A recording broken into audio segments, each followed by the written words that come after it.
غوث پاک عبد القادر جیلانی کے پاس جا کر کہنا 12 سال سے میں قرب الہی میں جا رہا ہوں مگر کبھی تم سے میری ملاقات نہیں ہوتی. جیسے آپ کہیں میں 25 سال سے درگاہ اعلیٰ حضرت پہ جا رہا ہوں مولانا صاحب آپ کو میں نے کبھی نہیں دیکھا بریلی شریف میں، کیسے تم بریلوی ہو؟ تو میں کہوں گا بھیا مدرسہ ہے 7 کلومیٹر دوری پہ، تم کہاں جاتے ہو؟ بولے ہم درگاہ پہ جاتے ہیں. میں نے کہا ہم کیا نظر آئیں گے؟ 7 کلومیٹر دوری تک دیکھ لو گے. بات سمجھ گئے؟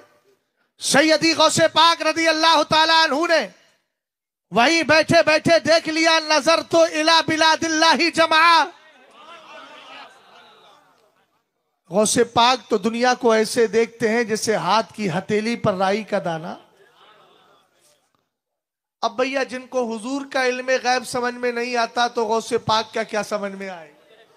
اب بھیا جس کی سمجھ میں نہیں آ رہا ہے تو ہم کیا کریں؟ ہم تو صرف اصلاح کر سکتے ہیں. نہیں سمجھ میں آ رہا ہے تو قیامت کے دن خود سمجھ جائیں گے. آج لے ان کی پناہ پھر نہ مانیں گے، اس لیے کہ وہاں تو تجھے ماننا ہی ہے. تو جہاں نہ ماننے کا دور ہے وہی مان جا. اور وہاں تو پھر جیسے ہی آنکھ بند ہوگی تو فرعون نے بھی کہا تھا نا آمنتو برب ہارون و موسیٰ، میں ہارون اور موسیٰ کے رب پر ایمان لایا. مگر اب کیا؟ معلوم یغرغر، جب تک کہ سانس غرغرے کی کیفیت میں نہیں آتی تب تک توبہ قبول ہے، ایمان قبول ہے. اور جب یہاں اٹک گئی سب کچھ ختم. بات سمجھ گئے؟ اس لیے کہ قرآن نے کہا الذین یؤمنون بالغیب، پرہیزگار وہ ہیں جو بغیر دیکھی چیز پر ایمان رکھتے ہیں، جو غیب پر ایمان رکھتے ہیں. ہم نے فرشتوں کو دیکھا نہیں ہے مگر مان لیا ہے. ہم نے عیسیٰ کو دیکھا نہیں ہے مگر مان لیا ہے. ہم نے مصطفیٰ کو دیکھا نہیں ہے مگر مان لیا ہے. ہم نے اللہ رب العزت کے مقرب فرشتے جبریل کو دیکھا نہیں مگر مان لیا. اس کو کہتے ہیں غائب، یعنی بغیر دیکھے چیزوں پر ایمان لے کر کے آنا. ہم نے خدا کو دیکھا نہیں مگر وجود کو تسلیم کر لیا ہے، مان لیا ہے. ہم اسی کی بارگاہ میں سجدہ کرتے ہیں. بہرحال ذرا توجہ فرمائیے گا، حضرت غوث پاک نے وہی بیٹھے بیٹھے مشاہدہ کر لیا. عبد الرحمن نے 2 بندوں کو بھیجا ہے، آپ نے بھی اپنے 2 مریدوں کو بھیجا اور بیچ کر کہا یہ جو 2 آ رہے ہیں نا ان کو پکڑ کے ان کے پیر کے پاس واپس لے کر کے چلے جانا اور جا کر کے ایک پیغام سنا دینا کہ کوئی آنگن میں بیٹھنے والا، آنگن تو سمجھتے ہو بھیا؟ نہیں سمجھتے ہو؟ آنگن میں بیٹھنے والا دالان میں بیٹھنے والے کو دیکھتا ہے، دالان میں بیٹھنے والا کمرے میں بیٹھنے والے کو دیکھتا ہے، اور کمرے میں بیٹھنے والا خاص کمرے میں بیٹھنے والے کو دیکھتا ہے. آپ نے بتانا کیا چاہا؟ آپ نے کہا ان سے جا کر کے بتا دینا. انہوں نے کہا سرکار اس بات کی دلیل کیا ہے کہ یہ آپ کہہ رہے ہیں بات سچی ہے؟ سیدی غوث پاک نے کہا ان سے کہنا جس رات اللہ نے تمہیں ولی بنایا تھا اس ایک رات میں 12,000 لوگ ولی بنائے گئے تھے.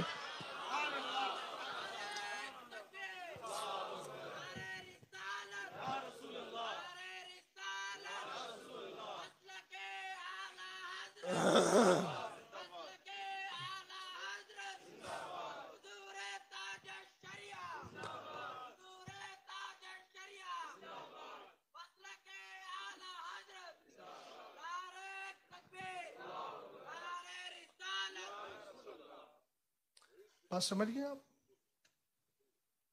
سیدی غوث پاک رضی اللہ تعالی عنہ نے جب یہ پیغام بھیجا غوث پاک رضی اللہ تعالی عنہ نے تو مریدین پکڑ کر کے وہاں گئے. کہا ایک بات بتاؤ، ہمارے پیر نے کہا ہے آنگن میں بیٹھنے والا دالان میں بیٹھنے والے کو نہیں دیکھتا، دالان میں بیٹھنے والا کمرے میں بیٹھنے والے کو نہیں دیکھتا، کمرے میں بیٹھنے والا خاص کمرے میں بیٹھنے والے کو نہیں دیکھتا.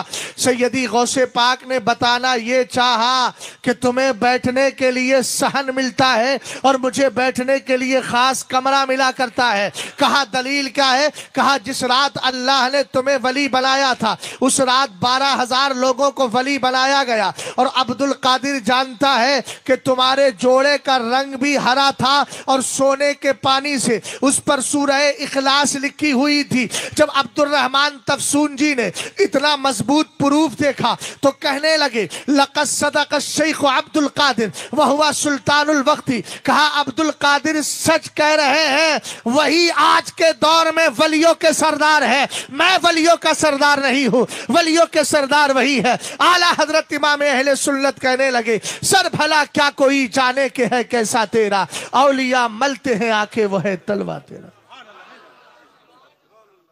بات سمجھ گئے؟ اچھا ایک شعر اور،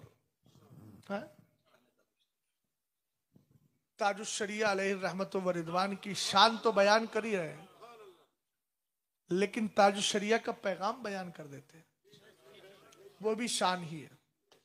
غوث پاک کہتے ہیں درست العلم حتی صرت قطبہ، میں نے اتنا پڑھا کہ میں ولیوں کا سردار ہو گیا۔ اور آج کے دور میں وہ کہتا میں نے بالکل نہیں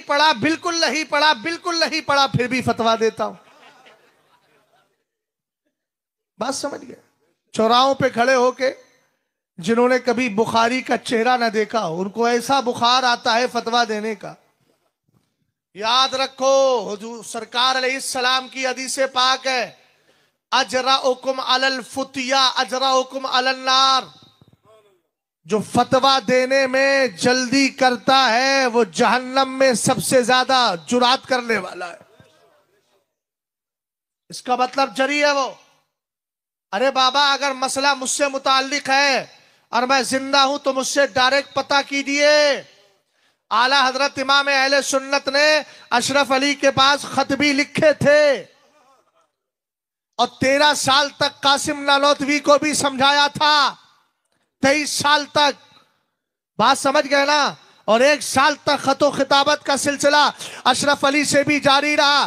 یہاں تو صاحب سن لیا کس نے کہا مولانا نے فلاں کام کر دیا، ارے مولانا نے حرام کر دیا، مولانا نے ناجائز کر دیا۔ میں نے کہا تو نے مولانا سے آ کے پوچھا، کبھی تو نے اس کی تحقیق کی، تصدیق کی؟ بھائی مثال کے طور پر میں ویڈیو سے پرہیز کرتا ہوں، اس کو حرام سمجھتا ہوں۔ اب ایک جگہ ایسا ہو گیا کہ کسی نے سامنے کیمرہ تھا، کیمرہ لگا ہوا تھا، میں نے کہا کیمرہ بند کرو، کہتا ہے حضرت میں نے کیمرہ بند کر دیا، صرف ریکارڈنگ کر رہا ہوں۔ تو بھائی ریکارڈنگ کرنا جائز ہے، لیکن مجھے کیا پتا اس نے مکاری کر دی اور اس نے ویڈیو ڈال دی، جبکہ پیچھے سب سے پہلے میں نے ہی کمنٹ کر کے اپنی طرف سے کہا یہ میری ویڈیو ہٹاؤ، پھر اپنے گروپ پہ کہ جو بندے تھے ان سے فون کروایا، پھر اور بھی یوٹیوبروں سے کہہ کر میں نے کہا بھئی اس کو ہٹائیے۔ اس بندے کا فون بھی آیا، اس نے مجھ سے معافی بھی مانگی۔ بس ابھی ہٹانے میں 1-2 دن ہوئے تھے کہ صاحب پورے ہندوستان میں عجیب تہلکہ مچ گیا۔ ایک تو مجھے میسج کر کے کہہ رہا ہے مولانا تم بھی تو تاج الشریعہ کے موقف پر نہیں ہو۔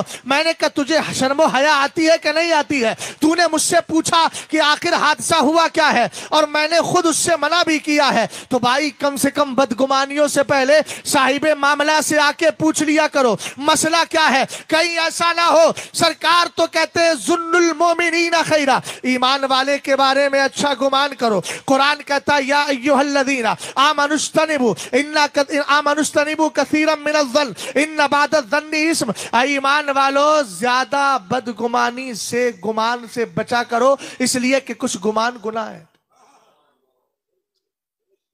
ابھی تمہیں کس نے حق دیا ہے کہ تم فتویٰ دو؟ آپ میں کوئی ہے جو فتویٰ دینے کی طاقت رکھتا ہو؟ ارے بتاؤ نا یار، کم سے کم حق بات ہے تو بول تو دو یار۔ تمہیں مفتی سمجھ لوں میں؟ آپ لوگوں کو مفتی سمجھ لوں؟ آپ فتویٰ دے سکتے ہیں؟ یار کتنے مسائل ایسے ہوتے ہیں، میں اپنے واٹس ایپ چیک کرا دوں آپ کو، کتنے مسائل ایسے ہیں جو 10 دن 5 دن سے پڑے ہوئے ہیں، میرے علم میں ان کا جواب نہیں ہے تو میں جواب نہیں دیتا، وہ کسی اور عالم سے رابطہ کر کے معلوم کر لے گا جب میری طرف سے جواب نہیں ملے گا۔ بات سمجھ گئے؟ کبھی ایسا ہوتا ہے کہ میں کہہ دیتا ہوں بھئی میری نظر سے نہیں گزرا، کسی اور سے پتہ کر لیں، اس میں کون سے جرم کی بات؟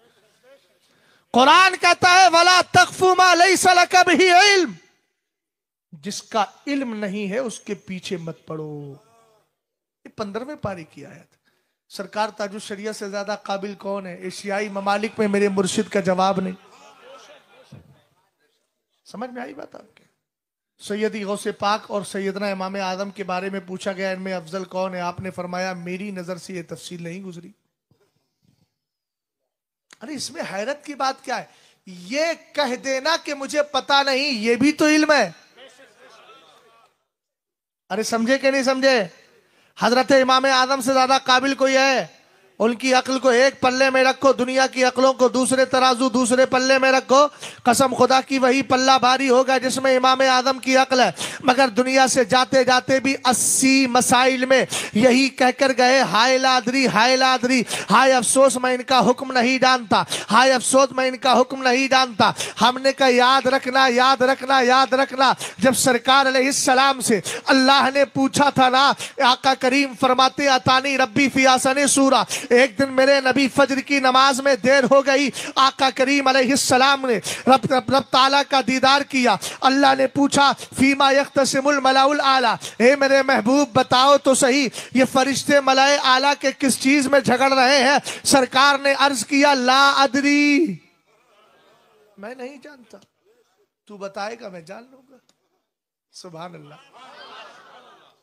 یہ امتی ہو کے مدرسے کا کبھی رخ بھی نہیں کیا، فتویٰ دے رہے ہیں چوراہوں پہ کھڑے ہو کے، جس کے خلاف فتویٰ دیا اس کو بعد میں پتا چل رہا ہے کہ بھئی میں تو مجرم ہو گیا ہوں۔ ایک چیز حدیث سمجھ میں آ گئی؟ دوسری سنیے، سرکار علیہ السلام نے فرمایا ان اللہ تعالی لا يقبض العلم انتزاعا ينتزعه من الناس ولكن يقبض العلم بقبض العلماء حتى اذا لم يترك عالما اتخذ الناس رؤوسا جهلا فسئلوا فافتوا بغیر علم فضلوا واضلوا۔ سرکار علیہ السلام نے فرمایا اللہ علم کو اٹھا لے گا۔ یہ بعد میں بھی کیا جا سکتا ہے، بہت اہم نہیں ہے۔ اب بوتل آپ رکھ دو، آپ کو بوتل بڑا ڈسٹرب کر رہی ہے، کیا اس کو آپ سنبھالے پڑے، ہے نا؟ ہاں، یہ بوتل کبھی کبھی خود الٹا انسان کو بوتل بنا دیتی ہے۔ اچھی باتیں نہیں سننے، اسی کو گھما رہے ہیں بیٹھ کر کے۔ بہرحال سمجھدار آدمی ہے آپ۔ کیا نام ہے آپ کا؟ سید صاحب۔ ارے معاف کیجیے گا مگر سید صاحب جو ہے یہ بوتل بڑا ڈسٹرب کر رہی تھی، ہے نا؟ اللہ تعالیٰ ان سادات کو سلامت رکھے۔ غور فرمائیے گا، سرکار علیہ السلام نے فرمایا اللہ علم کو اٹھا لے گا، مگر علم ایسے نہیں اٹھے گا کہ سینوں سے کھینچ لیا جائے، بلکہ اللہ علم کو اٹھائے گا ولیکن یقبض العلم بقبض العلماء۔ علم ایسے اٹھے گا کہ اچھے اچھے عالم اٹھتے چلے جائیں گے دنیا سے، علم ان کے سینوں میں قبروں کے اندر چلا جائے گا۔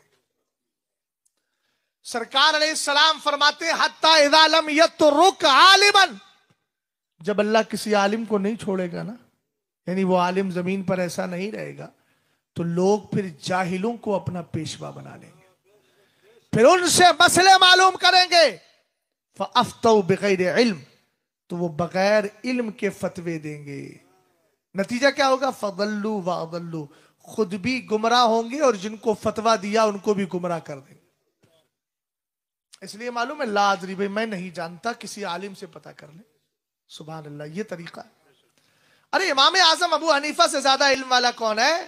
سیدنا امام اعظم کے پاس ایک عورت آئی، کہنے لگی مجھے اپنے شوہر سے طلاق سنی لینا ہے۔ آپ کو مزہ نہیں آ رہا ہے اس جملے پہ؟ سنی آدمی طلاق بھی تو سنی لے گا۔ طلاق سنی کا مطلب سنت کے مطابق طلاق لینا ہے، میں نے اس کو ان شارٹ بول دیا۔ امام اعظم ابو حنیفہ نے کہا نا مجھے پتا نہیں، سامنے شیخ حماد ہیں پڑھاتے ہیں بچوں کو، ابھی امام اعظم شاگرد نہیں بنے تھے، کہا جاؤ ان سے جا کے مسئلہ معلوم کرو، جو وہ مسئلہ بتائے مجھے بھی آ کے بتا دینا۔ اس کو علم کا ذوق کہتے ہیں، اس کو علمی ذوق اور شوق کہا کرتے ہیں۔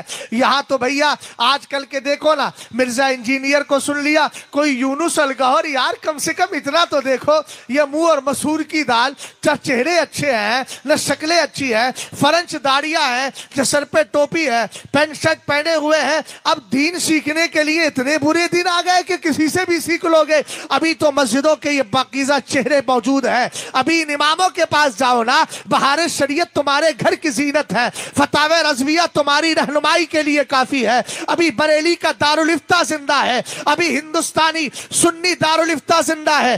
اس لیے ہم سوشل میڈیا میں ہر ایرے غیرے سے علم نہیں سیکھیں گے، علم اسی سے سیکھیں گے جو یہ کہہ رہا ہوگا جان ہے عشق مصطفیٰ، روز فضو کرے خدا، جس کو ہو درد کا مزہ نازے دوا اٹھائے۔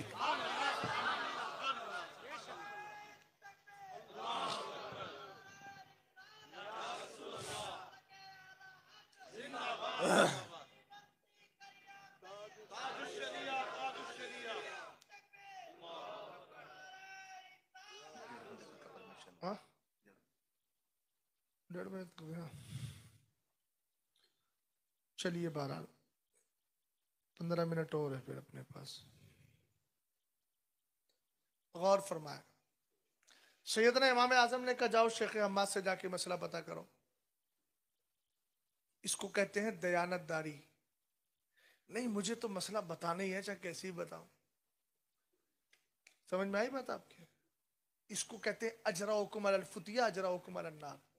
جو بھی فتویٰ دینے میں جرات کا سامنا کرتا ہے، اظہار کرتا ہے، جسارت دکھاتا ہے، وہ جہنم پر بھی جسارت دکھا رہا ہے۔ امام اعظم ابو حنیفہ رضی اللہ تعالیٰ عنہ نے کہا جاؤ شیخ حماد سے جا کر کے مسئلہ معلوم کرنا۔ شیخ حماد سے جا کر مسئلہ معلوم کیا انہوں نے پورا مسئلہ بتا دیا کہ کہا جب تو پاکی کی عالم میں ہو، حالت حیض سے ناپاکی کے دن تیرے گزر جائے، اور جب تیرے طہور اور پاکی کے دن آئے تو تیرا شوہر تجھ سے ملاقات کیے بغیر تجھے طلاق دے دے، اسی کو طلاق سنی کہا جاتا ہے۔ سیدنا امام اعظم ابو حنیفہ رضی اللہ تعالیٰ عنہ کی بارگاہ میں آئی، آ کر مسئلہ بتایا۔ جیسے ہی مسئلہ سنا امام اعظم نے اس دن سے ارادہ کر لیا کہ پڑھوں گا تو اسی شیخ حماد سے پڑھوں گا، اور ایسا پڑھا، اتنی محبت اور اتنا پیار کہ آپ فرماتے پوری زندگی میں نے کبھی اپنے استاد کے گھر کی طرف بھی پیر نہیں کیا۔ بات سمجھ گئے؟